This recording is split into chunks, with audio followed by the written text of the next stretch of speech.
students, welcome back to my English grammar class. I am Neelangai sir from Diamond High School Kannada Medium, Bhalki. In the last period,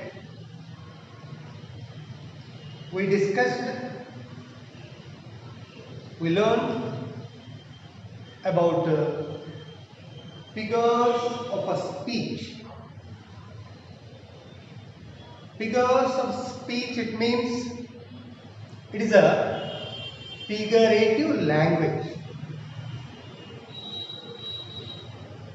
Already we discussed about simile and metaphor. Today we are going to learn about the third figure of a speech, personification. ನಿನ್ನೆ simile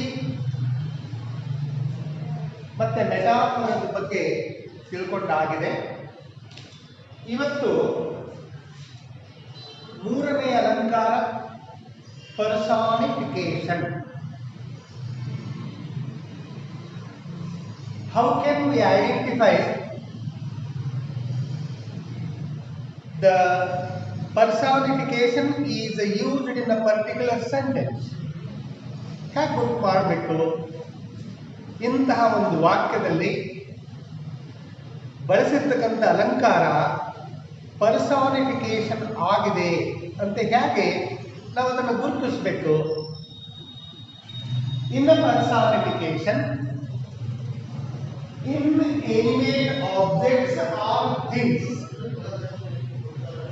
personification ಬಳಸಿರ್ತಕ್ಕಂತಹ ವಾಕ್ಯದಲ್ಲಿ inanimate ಅಂದ್ರೆ non living things, ನಿರ್ಜೀವಿಗಳು are spoken of as having life.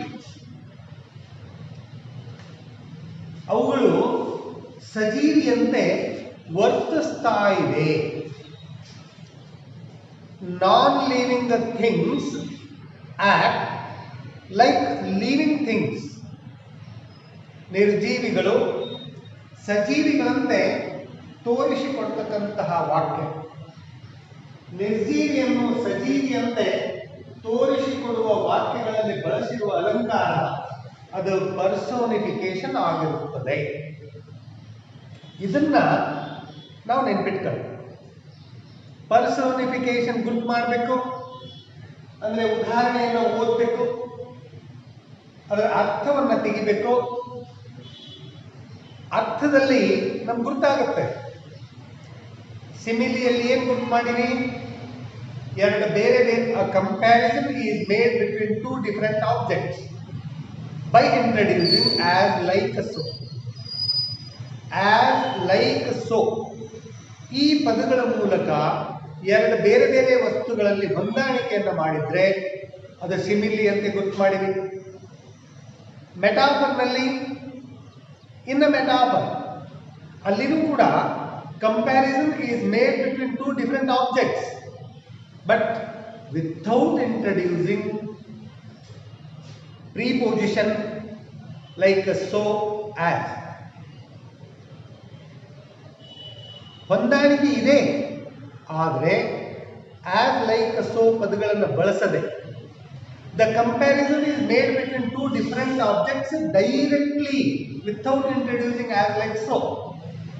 ಅವುಗಳಿಗೆ ನಾವು metaphor ಅಂತ ಅಂತೀವಿ.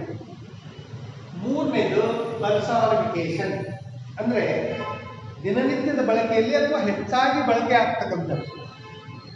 The commonest use of figures of speech, simile, metaphor, personification, alliteration, synecdoche, euphemism, irony, hyperbole ಇವುಗಳನ್ನು ನಾವು ಕಲಿಬೇಕಾಗಿದೆ. ಈ ಪರ್ಸಾನಿಫಿಕೇಶನ್ ಅನ್ನು ಗುರುತು ಮಾಡಬೇಕು ಅಂದ್ರೆ ಉದಾಹರಣೆಗಳ ಮೂಲಕ ನಾವು ಅದನ್ನು ಇನ್ನಷ್ಟು ಸರಳವಾಗಿ ತಿಳ್ಕೊಳ್ತಕ್ಕಂಥದ್ದನ್ನ ಪ್ರಯತ್ನ ಮಾಡೋಣ. ಮೊದಲನೇ ವಿಧಾನ, ದ ಸ್ಲೀಪಿಂಗ್ ವಿಲೇಜ್. ಈ ಇಷ್ಟೇ ವಾಕ್ಯದಲ್ಲಿ ನಮ್ಗೆ ಗೊತ್ತಾಯ್ತು, ಈ ವಾಕ್ಯದಲ್ಲಿ ಅಲಂಕಾರ ಬಳಸಿದ್ದಾರೆ, ಅದನ್ನು ಪರ್ಸೋನಿಫಿಕೇಶನ್ನೇ ಬಳಸಿದ್ದಾರೆ ಅನ್ನೋದು ಗೊತ್ತಾಗುತ್ತೆ. ಈ ಒಂದು ಶಬ್ದಗಳಲ್ಲಿ sleeping village, slowly comes to life, ಮಲಗಿರ್ತಕ್ಕಂತಹ ಹಳ್ಳಿ, ಮಲಗಿರ್ತಕ್ಕಂತಹ ಒಂದು ಊರು ಅಲ್ಲ, ಊರು ಹಳ್ಳಿ. ಮಲಗಲಿಕ್ಕೆ ಜೀವ ಇದೆಯಾ ಅದರಲ್ಲಿ? ಮಲಗಬೇಕು ಅಂದ್ರೆ ಅದು ಸಜೀವಿಯಾಗಿರ್ಬೇಕು. ನಿರ್ಜೀವಿಗಳಿಗೆ ಮಲಗೋದು ಗೊತ್ತಿರಲ್ಲ, ಎಚ್ಚರ ಆಗೋದು ಗೊತ್ತಿರಲ್ಲ, ಯಾಕೆಂದ್ರೆ ಅವು ನಿರ್ಜೀವಿ. ಇಲ್ಲಿ ಕವಿ ನಿರ್ಜೀವಿಯಾಗಿರ್ತಕ್ಕಂತಹ ವಿಲೇಜ್ ಅನ್ನ ಸ್ಲೀಪಿಂಗ್ ಅಂತಕ್ಕಂತಹ ಸಜೀವಿಗಳಂತೆ ವರ್ತನೆ ಮಾಡಿದ್ದನ್ನ ತೋರಿಸ್ಕೊಟ್ಟಿದ್ದಾನೆ. ಸ್ಲೋಲಿ ಕಮ್ಸ್ ಟು ಲೈಫ್, ನಿಧಾನಕ್ಕೆ ಮಲಗಿರ್ತಕ್ಕಂಥ ಹಳ್ಳಿಯಲ್ಲಿ ಜೀವ ತುಂಬುತ್ತಾ ಇದೆ. ಕವಿಗೆ ಹೇಳಬೇಕಾಗಿದೆ, ಮುಂಜಾನೆ ಆಗಿದೆ, ಹಳ್ಳಿ ಜನ ತಮ್ಮ ತಮ್ಮ ಕೆಲಸದಲ್ಲಿ ನಿರತರಾಗಿದ್ದಾರೆ. ಬದಲಾಗಿ ಏನು ಹೇಳಿದ್ದಾನೆ? Sleeping village slowly comes to life ಅಂತ ಹೇಳಿದೆ. ಅಂದ್ರೆ ಇಲ್ಲಿ ನಾವು ತಕ್ಷಣ ಗುರ್ತು ಮಾಡಬಹುದು, ನಿರ್ಜೀವಿ ಸಜೀವಿಯಂತೆ ವರ್ತಿಸಿದೆ. ಎರಡನೇ ಉದಾಹರಣೆಯಲ್ಲಿನೂ ಅಷ್ಟೇ, ದ ಹಿಲ್ಸ್, ಪರ್ವತಗಳು, ಆ ಕ್ಲಾಪಿಂಗ್, ಚಪ್ಪಾಳೆ ಹಾಕ್ತಾ ಇದೆ. The hand, the hills are clapping the hand. ಪರ್ವತಗಳು ಏನೋ ಆನಂದ ಆಗಿರ್ಬೇಕು, ಓಕೆ, ಚಪ್ಪಾಳೆ ತಟ್ತಾ ಇವೆ. ಇಲ್ಲಿ ಕವಿ ಹೇಳಬೇಕಾಗಿದೆ, ರಮಣೀಯವಾಗಿರ್ತಕ್ಕಂಥ ನಿಸರ್ಗ ಹಚ್ಚ ಹಸಿರಾಗಿ ಪಸರಿಸಿದೆ, ಅದನ್ನ ನೋಡಿ ಪರ್ವತಗಳಿಗೆ ಆನಂದ ಆಗಿದೆ, ಚಪ್ಪಾಳೆ ತಟ್ತಾ ಇದೆ. ಚಪ್ಪಾಳೆ ತಟ್ಟಲಿಕ್ಕೆ ಪರ್ವತಗಳಲ್ಲಿ ಜೀವ ಇದೆನಾ? ಇಲ್ಲ. ಚಪ್ಪಾಳೆ ತಟ್ಟತಕ್ಕಂಥದ್ದು ಸಜೀವಿಗಳು ಮಾಡ್ತಕ್ಕಂತಹ ಕೆಲಸ. ಆ ಕೆಲಸ ನಿರ್ಜೀವಿ ಮಾಡ್ತಾ ಇದೆ ಎಂದು ತೋರಿಸ್ಕೊಟ್ಟಿದ್ದಾರೆ. ಹಾಗಾಗಿ ಎರಡನೇ ವಾಕ್ಯದಲ್ಲಿನೂ ಉದಾಹರಣೆಯಲ್ಲಿ ಬಳಸಿರ್ತಕ್ಕಂಥ ಅಲಂಕಾರ ಪರ್ಸಾನಿಫಿಕೇಶನ್ ಅಂತೆ ನಾವು ಮಾಡಬಹುದು. ಮೂರನೇ ಉದಾಹರಣೆ ನೋಡೋಣ. ದ ಬ್ರೀಜ್, ಬ್ರೀಜ್ ತಂಪಾದ ಗಾಳಿ. The breeze whispered of summer, ಬೇಸಿಗೆಯ ಸೂಚನೆಯನ್ನ ಕೊಡ್ತಾ ಇದೆ, ಬೇಸಿಗೆ ಬರ್ತಾ ಇದೆ ಅಂತ ಗುಣಗುಟ್ಟುತ್ತಾ ಇದೆ. ಗುಣಗುಟ್ಟಬೇಕಾದ್ರೆ ಅದು ಸಜೀವಿಯಾಗಿರ್ಬೇಕು, ಆದ್ರೆ ಇಲ್ಲಿ ಗುಣಗುಡ್ತಾ ಇರೋದು ನಿರ್ಜೀವಿ. ಬ್ರೀಜ್ ತಂಪಾದ ಗಾಳಿ, ನಿರ್ಜೀವಿ. ವಿಸ್ಪರ್ಡ್ ಗುಣಗುಟ್ಟುತ್ತಾ ಇದೆ, ಸಜೀವಿಯಂತೆ ವರ್ತಿಸ್ತಾ ಇದೆ. ನಾಲ್ಕನೇ ಉದಾಹರಣೆಯಲ್ಲಿ ಡೆತ್, ಮೃತ್ಯು. Lays his ice hand on the king, ಮೃತ್ಯು ತಂಪಾದ ಕೈಗಳನ್ನ ರಾಜನ ತಲೆಯ ಮೇಲೆ ಇಡುತ್ತೆ ಅಂತ. ಇಲ್ಲಿ ಕವಿ ಹೇಳಬೇಕಾಗಿದೆ, ರಾಜನ ಮೃತ್ಯುವಾಗಿದೆ ಅಂತ ಹೇಳಬೇಕಾಗಿದೆ, ರಾಜ ಸತ್ತೋದ ಅಂತ ಹೇಳಬೇಕಾಗಿದೆ. ಬದಲಾಗಿ ರಾಜನ ತಲೆಯ ಮೇಲೆ ಮೃತ್ಯು ತಂಪಾದ ಕೈಯನ್ನ ಇಟ್ಟಿದೆ ಅಂತ. ಮೃತ್ಯುವು ಇದು ನಿರ್ಜೀವಿ, ತಲೆ ಮೇಲೆ ಕೈ ಇಡಬೇಕು, ಇದು ಸಜೀವಿ ಮಾಡ್ತಕ್ಕಂತಹ ಕೆಲಸ. ಹಾಗಾಗಿ ಈ ವಾಕ್ಯದಲ್ಲಿನೂ ಕೂಡ ನಿರ್ಜೀವಿ ಸಜೀವಿ ಅಂತ ತೋರಿಸ್ಕೊಟ್ಟಿದ್ದಾರೆ. ಐದನೇ ಉದಾಹರಣೆ, ಡಾನ್ಸಿಂಗ್ ಲೀವ್. ಇಷ್ಟರೊಳಗೆ ನಮ್ಗೆ ಗೊತ್ತಾಯ್ತಿದೆ ಯಾವ ಈ ವಾಕ್ಯದಲ್ಲಿ ಬಳಸಿರ್ತಕ್ಕಂಥ ಅಲಂಕಾರ ಯಾವುದಿದ್ದಿರಬೇಕು ಅಂತ. ಡಾನ್ಸಿಂಗ್ ಲೀವ್ಸ್ ಅಂಡ್ ಫ್ಲವರ್ಸ್, ಕುಣಿತಕ್ಕಂತಹ ಎಲೆಗಳು ಮತ್ತೆ ಹೂವುಗಳು. ಹೂವುಗಳಿಗೆ ಜೀವ ಇದೆನಾ? ಕುಣಿಬೇಕು ಅಂದ್ರೆ ಅದು ಸಜೀವಿಯಾಗಿರ್ಬೇಕು. ಲೀವ್ಸ್, ಎಲೆಗಳು. ಡಾನ್ಸಿಂಗ್, ನೃತ್ಯ ಮಾಡ್ತಕ್ಕಂತಹ ಎಲೆಗಳು ಅಂದ್ರೆ ನೃತ್ಯ ಮಾಡಬೇಕು, ಸಜೀವಿಯ ಕಾರ್ಯ, ಸಜೀವಿ ಮಾಡ್ತಕ್ಕಂತಹ ಕೆಲಸ. ಇಲ್ಲಿ ನಿರ್ಜೀವಿಯಾಗಿರ್ತಕ್ಕಂತಹ ಎಲೆ ಮತ್ತೆ ಹೂಗಳು. ವೆಲ್ಕಮ್ ದ ಸ್ಪ್ರಿಂಗ್, ಸ್ವಾಗತ ಮಾಡ್ತಾ ಇವೆ ಅಂತ. ಯಾರದ್ದು? ವಸಂತ ಋತುವಿನ ಸ್ವಾಗತ ಮಾಡ್ತಾ ಇದೆ. ಸ್ವಾಗತ ಮಾಡ್ತಕ್ಕಂಥದ್ದು ಇದು ಸಜೀವಿ ಮಾಡ್ತಕ್ಕಂತಹ ಕೆಲಸ. ಇಲ್ಲಿ ನಿರ್ಜೀವಿಗಳು ಆ ಕೆಲಸ ಮಾಡ್ತಾ ಇದೆ ಅಂದರೆ ಈ ವಾಕ್ಯದಲ್ಲಿ ಬಳಸಿರ್ತಕ್ಕಂಥ ಅಲಂಕಾರ ಅದು ಪರ್ಸಾನಿಫಿಕೇಶನ್. ನೀವು 9ನೇ ಕ್ಲಾಸ್ನಲ್ಲಿದ್ದಾಗ ಉಪಯುಕ್ತ ಅನ್ನೋ ಪದ್ಯ ಓದಿದ್ದು ಅಲ್ಲಿಂದ ಇಲ್ಲಿ 2 ಉದಾಹರಣೆಗಳು. Suddenly the black light showed it's teeth in a flash of lightning. Lightning ಅಂದ್ರೆ ಮಿಂಚು, ಶೋಡ್ ಅಂದ್ರೆ ತೋರಿಸಿಕೊಡು, ಟೀತ್ ಹಲ್ಲುಗಳು. ಇಲ್ಲಿ ಬ್ಲ್ಯಾಕ್ ನೈಟ್ ಕರಾಳ ರಾತ್ರಿ ತನ್ನ ಹಲ್ಲುಗಳನ್ನ ತೋರಿಸಿತು. ಅಲ್ಲ, ತೋರಿಸಬೇಕು ಅಂದ್ರೆ ಅದರೊಳಗೆ ಜೀವ ಬೇಕು. ಇಲ್ಲಿ ನೈಟ್ ಅಂತಕ್ಕಂಥ ನಿರ್ಜೀವಿಯನ್ನ ಸಜೀವಿಯಂತೆ ವರ್ತಿಸ್ತಕ್ಕಂಥದ್ದನ್ನ ತೋರಿಸ್ಕೊಟ್ಟಿದ್ದಾರೆ. ಕವಿ ಹೇಳಬೇಕಾಗಿದೆ, ಭಯಾನಕ ರಾತ್ರಿಯೊಳಗೆ ಗುಡುಗು ಮಿಂಚುತ್ತಾ ಇದೆ ಅಂತ ಹೇಳ್ಬೇಕು. ಬದಲಾಗಿ ಏನು ಹೇಳಿದ್ದಾರೆ? ಕರಾಳ ರಾತ್ರಿ ಶೋಡ್ ಇಟ್ಸ್ ಟೀತ್. ಕರಾಳ ರಾತ್ರಿ ತನ್ನ ಹಲ್ಲುಗಳನ್ನ ಮಿಂಚಿದಾಗ ಹೇಗೆ ಚೆಮ್ಮಂತೆ ಒಂದು ಮಿಂಚು ಬರುತ್ತೆ, ಅದು ಕತ್ತಲೆಯೊಳಗೆ ಹಲ್ಲಿನ ಹಾಗೆ ಕಾಣುತ್ತೆ ಅಂತೆ ಕವಿ ಹೇಳಿದ್ದಾರೆ. ಈ ಉದಾಹರಣೆಯೂ ಕೂಡ ಉಪಯುಕ್ತ ಪದ್ಯದಿಂದಲೇ ಇದೆ. ದ ಸ್ಟಾರ್, ಬಿರುಗಾಳಿ. ಗ್ರಾಡ್, ಗುರುಗುಟ್ಟುತ್ತಾ ಇದ್ದೀರಿ ಅಲ್ಲ, ಗುರುಗುಟ್ಟಲಿಕ್ಕೆ ಸಜೀವಿಯಾಗಿರ್ಬೇಕು. ಗುರುಗುಟ್ಟತಕ್ಕಂಥ ಕೆಲಸ ಸಜೀವಿ ಮಾಡ್ತಕ್ಕಂಥದ್ದು. ಆದರೆ ಇಲ್ಲಿ ಆ ಮಾಡ್ತಕ್ಕಂಥದ್ದು ಯಾರಿದ್ದಾರೆ? ಬಿರುಗಾಳಿ ಅಂದ್ರೆ ಇದು ನಿರ್ಜೀವಿ. ಹಾಗಾಗಿ ಬಿರುಗಾಳಿ, grad from the corner of the sky, ಆಕಾಶದ ಒಂದು ಮೂಲೆಯಿಂದ ಬಿರುಗಾಳಿ ಗುರುಗುಟ್ಟುತ್ತಾ ಇದೆ. ಕವಿ ಹೇಳಬೇಕಾಗಿದೆ ಜೋರಾದ ಗಾಳಿ ಬೀಸ್ತಾ ಇದೆ ಅಂತ ಹೇಳಬೇಕಾಗಿದೆ.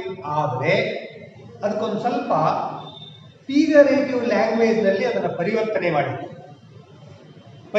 ಮಾಡಿ the star grad from the corner of the sky ಅಂದ್ರೆ ಈ ವಾಕ್ಯದಲ್ಲಿ ನಿರ್ಜೀವಿ ಸಜೀವಿಯಂತೆ ವರ್ತಿಸ್ತಾ ಇದೆ. ಹೀಗೆ ನೀವು ಕೂಡ ಇನ್ನ ಅನೇಕ ಉದಾಹರಣೆಗಳನ್ನು ತಯಾರು ಮಾಡಬಹುದು, ಅಥವಾ ಪದ್ಯದಲ್ಲಿನೋ ಎಲ್ಲಿನೋ ಓದಿದ್ದನ್ನ ಅದನ್ನ ಕಲೆಕ್ಟ್ ಮಾಡ್ಕೊಳ್ಬಹುದು. ಉದಾಹರಣೆಗೆ, opportunity was knocking at his door ಅಂತ ಹೇಳ್ತಾರೆ. ಅದೃಷ್ಟ ಅವನ ಬಾಗಿಲ ಮೇಲೆ ಬಾಗಿಲವನ್ನ ತಟ್ಟುತ್ತಾ ಇತ್ತು ಅಂತ. ಅಲ್ಲ ರೀ, ಬಾಗಿಲ ಮೇಲೆ ಈ ರೀತಿ ನಾಕಿಂಗ್ ಮಾಡಬೇಕಾದ್ರೆ ಅದು ಸಜೀವ ಮಾಡ್ತಕ್ಕಂತಹ ಕೆಲಸ. ಅದ್ರಲ್ಲಿ ಯಾರು ಮಾಡ್ತಾ ಇದ್ದಾರೆ? ಅಪಾರ್ಚುನಿಟಿ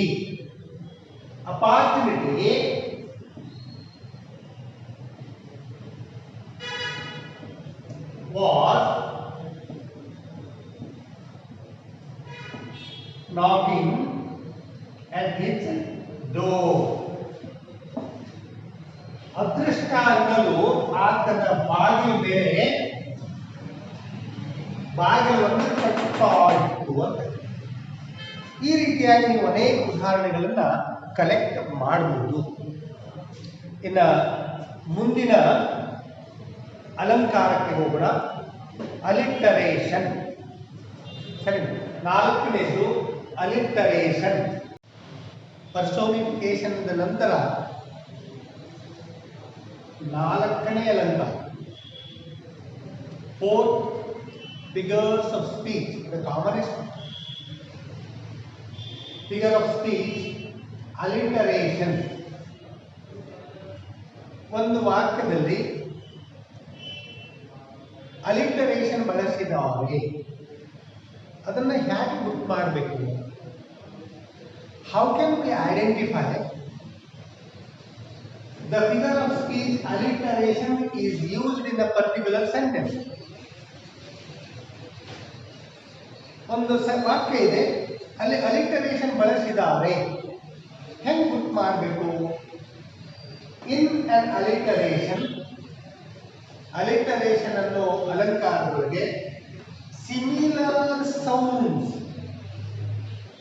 ಒಂದೇ ರೀತಿಯ ಉಚ್ಚಾರ ಬರ್ತಕ್ಕಂತಹ ಪದಗಳು ಆರ್ ಅಥವಾ ರಿಪಿಟೇಷನ್ ಆಫ್ ಸೆವೆರಲ್ ಲೆಟರ್ಸ್, ಅನೇಕ ಅಕ್ಷರಗಳು ಪದೇ ಪದೇ ಶಬ್ದಗಳಲ್ಲಿ ರಿಪೀಟ್ ಆಗ್ತದೆ, are use to produce the poetic effect.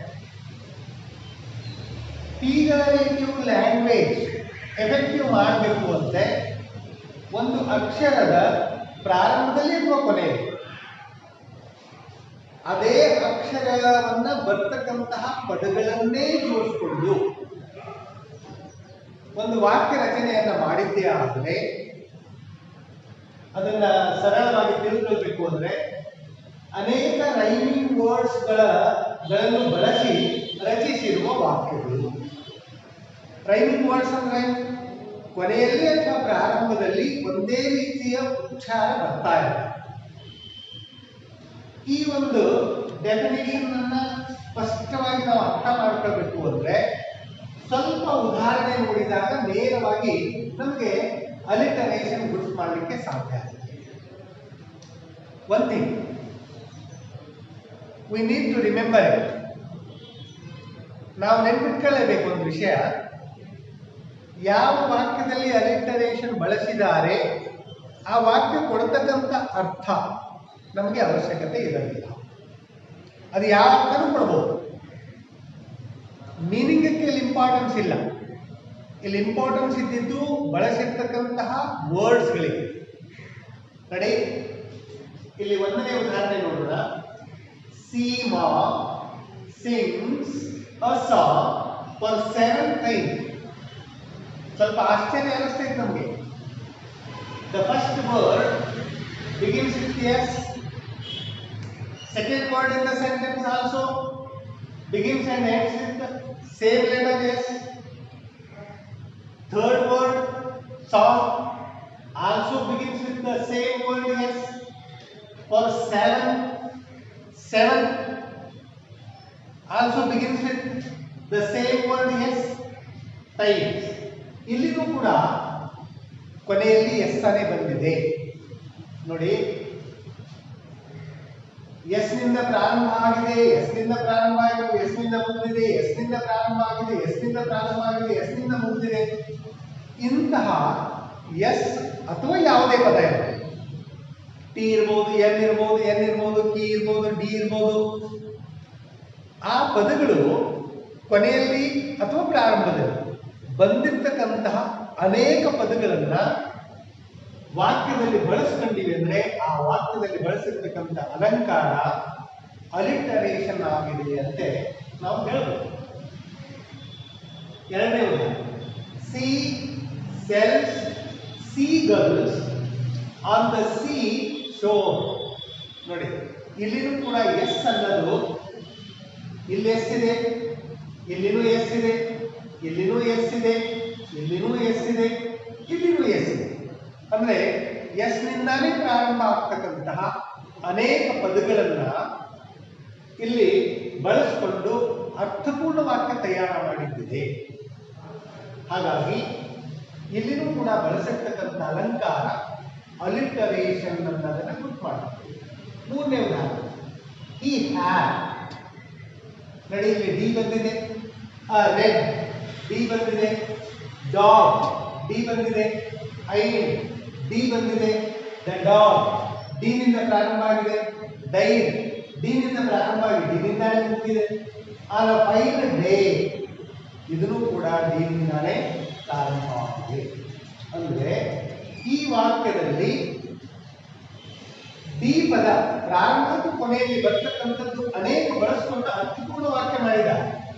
He had a red dog and the dog died on a fine day.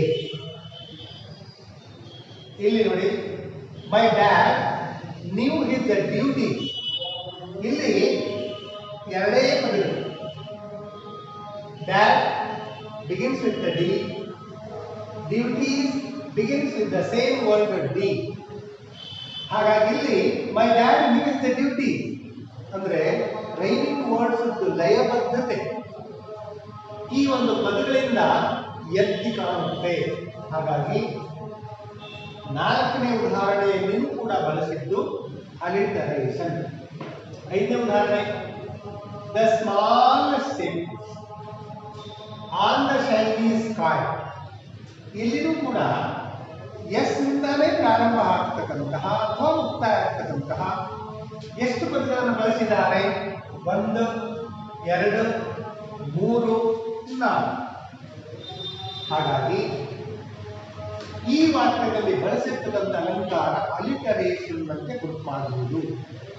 ಅಲಿಟರೇಷನ್ ಈ ಅಲಂಕಾರ ಗುರುತು ಮಾಡೋದು ತುಂಬಾ ಸರಳ ಇದೆ. ಇದು ಶಬ್ದಾಲಂಕಾರ ಅಂತ ಅನ್ನಬಹುದು. ನಾವು ಶಬ್ದಗಳ ವಿನ್ಯಾಸವನ್ನು ಬಳಸಿಕೊಂಡು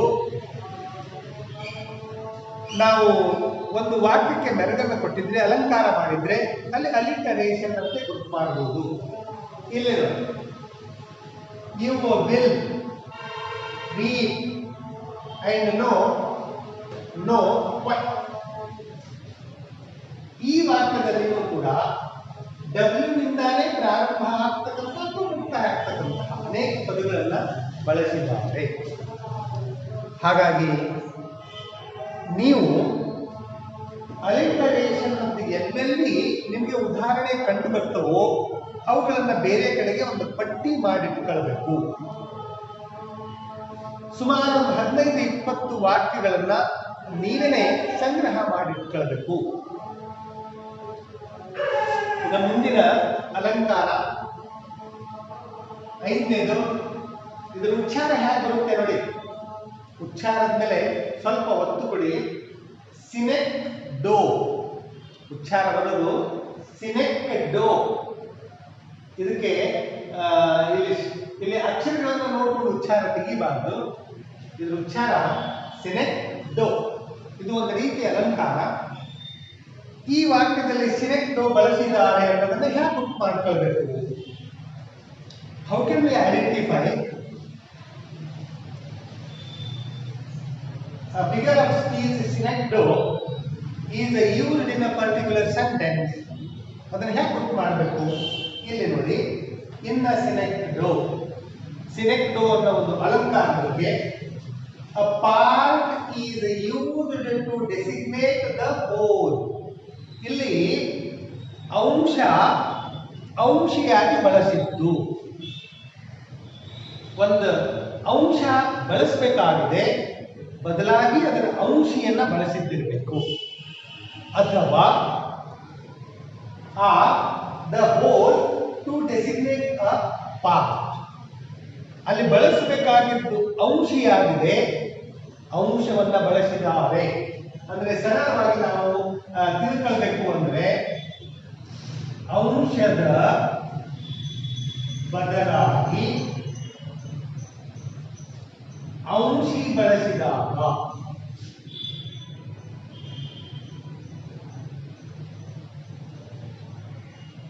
ಅಥವಾ ಅಂಶಿಯ ಬದಲಾಗಿ ಅಂಶ ಬಳಸಿದ್ರಿ, ಎರಡು ಆಗ್ಬೋದು. ಎರಡು ಅಂಶದ ಬದಲಾಗಿ ಅಂಶಿ ಅಥವಾ ಅಂಶಿಯ ಬದಲಾಗಿ ಅಂಶ. Instead of a part, the poet used the whole. ಕವಿ ಪಾರ್ಟ್ ಅನ್ನು ಬಳಸಬೇಕು, ಆದರೆ ಹೋಲ್ ಅನ್ನು ಬಳಸಿ ವಾಕ್ಯ ಮಾಡಿದ್ದಾರೆ. ಉದಾಹರಣೆಯ ಮೂಲಕ ನಾವು ಇದನ್ನು ಸ್ಪಷ್ಟವಾಗಿ ಹೇಳಬಹುದು. Ramappa had 4 mouths to feed ಅಂತೆ. ಒಂದು ಸ್ವಲ್ಪ ಇದರ ಅರ್ಥ ತಗೊಳ್ಳಿ. ಇದರ ಅರ್ಥ ನೋಡೋಣ. ರಾಮಪ್ಪ ಅನ್ನೋವನಿಗೆ ತಿನಿಸಲು ಅಂದ್ರೆ ತಿನ್ನಿಸ್ಲಿಕ್ಕೆ 4 ಮುಖಗಳಿವೆ ಅಂತ ಹೇಳಿದ. ಹೇಳಬೇಕಾಗಿದ್ದೇನು? ರಾಮಪ್ಪನಿಗೆ 4 ಮಕ್ಕಳಿದ್ದಾರೆ, ಆದರೆ ಮಕ್ಕಳ ಬದಲಾಗಿ ಏನ್ ಮಾಡಿದ್ದಾರೆ? 4 sons and daughters ಅನ್ನೇ ಬಳಸಬೇಕಾಗಿತ್ತು.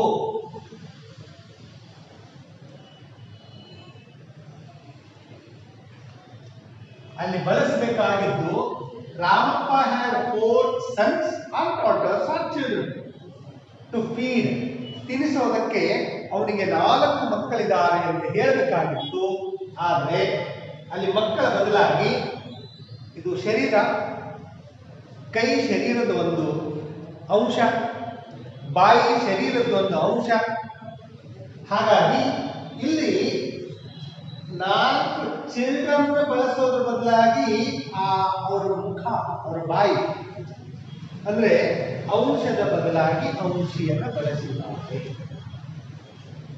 ಎರಡನೇ ಉದಾಹರಣೆ, ಸಿ ಲೆಫ್ಟ್ ಹರ್ ಕ್ಲೋತ್ ಲಾಸ್ಟ್ ಮಂತ್. ಅವಳು ಕಳೆದ ತಿಂಗಳು ತನ್ನ ಮನೆ ಬಿಟ್ಟು ಹೋಗಿದ್ದ. ಆದರೆ ಇಲ್ಲಿ ಮನೆ ಅನ್ನೋದನ್ನ ಬಳಸಿಲ್ಲ, ಬದಲಾಗಿ ಏನ್ ಬಳಸಿದ್ದಾರೆ? ಮನೆಯ ಭಾಗ, ಫ್ಲೋರ್ ಅನ್ನು ಬಳಸಿದ್ದಾರೆ. ಅವಳು ಮನೆಯಿಂದ ಹೋಗ್ಬಿಟ್ಟಿದ್ದಾಳೆ, ಆದರೆ ಹೇಳಬೇಕಾಗಿತ್ತು ಅಂಗಳದಿಂದ ಹೋಗಿದ್ದಾಳೆ ಅಂತ. ಮನೆ ಇದೊಂದು ಪೂರ್ಣ ಭಾಗ, ಅಂಗಳ ಆ ಮನೆಯ ಒಂದು ಸಣ್ಣ ಭಾಗ. Floor is a part of a house. ಅಂದ್ರೆ ಹೌಸ್ ಬಳಸಬೇಕು, ಹೋಮ್ ಬಳಸಬೇಕಾಗಿತ್ತು. ಇನ್ಸ್ಟೀಡ್ ಆಫ್ ಹೋಮ್ ಕವಿ ಬಳಸಿದ್ದೇನು? ಫ್ಲೋರ್. ಅದಕ್ಕಾಗಿ ಈ ವಾಕ್ಯದಲ್ಲಿಯೂ ಕೂಡ ಬಳಸಿರ್ತಕ್ಕಂಥ ಅಲಂಕಾರ ಸಿನೆಕ್ ಡೋ ಆಗಿದೆ. ಮೂರನೇ ಉದಾಹರಣೆ, give us today our daily bread. ಇಲ್ಲಿ ಬ್ರೆಡ್ ಇವತ್ತು ನಮ್ಮ ಊಟ ನಮಗೆ ಕೊಡಿ ಅಂತ ಕೇಳಬೇಕಾಗಿದೆ. ಊಟ ಕೊಡಿ ಅಂತ ಕೇಳಬೇಕು ಅಂದ್ರೆ ಫುಡ್ ಬಳಸಬೇಕು. ಫುಡ್ ಅಂದ್ರೆ ಕಂಪ್ಲೀಟ್ ಒಂದು ಊಟ. ಈಗ ಅದ್ರೊಳಗೆ ಬ್ರೆಡ್ ಬರುತ್ತೆ, ಅದ್ರೊಳಗ ತರಕಾರಿ ಬರುತ್ತೆ, ಅದ್ರೊಳಗ ಬೇರೆ ಬೇರೆ ಊಟದ ಸಾಮಗ್ರಿಗಳು ಬರ್ತವೆ. ಆದರೆ ಇಲ್ಲಿ ಬಳಸಿದ್ದವನು ಫುಡ್ ಅನ್ನ ಪೂರ್ತಿ ಭಾಗದ ಬದಲಾಗಿ ಬ್ರೆಡ್ ಅನ್ನ ಭಾಗವನ್ನು ಬಳಸಿದ್ದಾರೆ. ಅಲ್ಲಿ ಅವರು ಹೇಳ್ತಾ ಇದ್ದಾರೆ ಏನಂತೆ, give us today our daily bread. ಇವತ್ತಿನ ಊಟ ನಮಗೆ ಕೊಡಿ. ಇವತ್ತಿನ ಊಟ ಕೊಡಿ ಅಲ್ಲ, ಇವತ್ತಿನ ರೊಟ್ಟಿ ಕೊಡಿ ಅಂತ ಕೈದ. ರೊಟ್ಟಿ is the part of a food. ಹಾಗಾಗಿ ಇಲ್ಲಿ ಫುಡ್ ಬದಲಾಗಿ ಅದರ ಪಾರ್ಟ್ ಬಳಸಿದ್ದಾರೆ. ಇನ್ನು ನಾಲ್ಕನೇ ಉದಾಹರಣೆ, India won the world cup. ನೋಡಿ, ಕ್ರಿಕೆಟ್ ಆಡ್ತೀವ, ಭಾರತ ವರ್ಲ್ಡ್ ಕಪ್ ಗೆದ್ದಿದೆ ಅಲ್ವಾ? ನೆನ್ಪಿಟ್ಕೊಳ್ಳಿ, ಭಾರತ ಗೆದ್ದಿದೆಯೋ ಅಥವಾ ಭಾರತದ್ದು ಟೀಮ್ ಗೆದ್ದಿದೆಯಾ? ಭಾರತ ಗೆದಿಯಲ್ಲ, ಗೆದಿಬೇಕಾಗಿತ್ತು ಅದರ ಟೀಮು. ಅಂದ್ರೆ ಭಾರತ ಅನ್ನೋದು ಈಸ್ ಅ ಹೋಲ್, ಟೀಮ್ ಅನ್ನೋದು ಅ ಪಾರ್ಟ್ ಆಫ್ ಇಂಡಿಯಾ. ಹಾಗಾಗಿ ಇಲ್ಲಿ ಪಾರ್ಟ್ ಬಳಸಬೇಕಾಗಿತ್ತು, ಹೋಲ್ ಬಳಸಿದ್ದಾರೆ. ಇಲ್ಲಿ ಹೋಲ್ ಬಳಸಬೇಕಾಗಿತ್ತು, ಪಾರ್ಟ್ ಬಳಸಿದ್ದಾರೆ. ಇಲ್ಲಿ ಹೋಲ್ ಬಳಸಬೇಕಾಗಿತ್ತು, ಪಾರ್ಟ್ ಬಳಸಿದ್ದಾರೆ. ಇಲ್ಲಿ ಹೋಲ್ ಬಳಸಬೇಕಾಗಿತ್ತು, ಬಟ್ ಪಾರ್ಟ್ ಬಳಸಿದ್ದಾರೆ. ಹಾಗಾಗಿ ಹೋಲ್ ಬಳಸಿದ್ದಾರೆ, ಪಾರ್ಟ್ ಬಳಸಬೇಕಾಗಿತ್ತು. Team India won the world cup ಅಂತ ಬಳಸಬೇಕಾಗಿತ್ತು. Team India, not India. ಹಾಗಾಗಿ ಈ ವಾಕ್ಯದಲ್ಲಿ ಬಳಸಿರ್ತಕ್ಕಂಥ ಅಲಂಕಾರ ಸಿನೆಕ್ ಡೋ ಆಗಿದೆ. ಇಲ್ಲಿ ನೋಡಿ, ಇಲ್ಲಿ ಯಾವುದೋ ಒಂದು ಪಕ್ಷಿಯ ಉಲ್ಲೇಖವನ್ನು ಕವಿ ಮಾಡಿದ್ದು. ಒಂದು ಸುಂದರವಾಗಿರ್ತಕ್ಕಂಥ ಪಕ್ಷಿ ಉಲ್ಲೇಖ ಮಾಡಿದ್ದಾರೆ. ಆದರೆ sweet little red feet why should you die? ಸುಂದರವಾಗಿರ್ತಕ್ಕಂತಹ ಕಾಲು, ನೀನ್ ಯಾಕೆ ಸತ್ತಿ ಅಂತ. ಕಾಲು ಸತ್ತು ಹೋಗ್ತಾ ಇದ್ದ. ಇಲ್ಲಿ ಸತ್ತು ಹೋಗಿದ್ದು ನಿಜವಾಗಿಯೂ ಬರ್ಡ್ ಇದೆ, ಸರಿನಾ? ಇಲ್ಲಿ ಬರ್ಡ್ ಸತ್ತು ಹೋಗಿದೆ.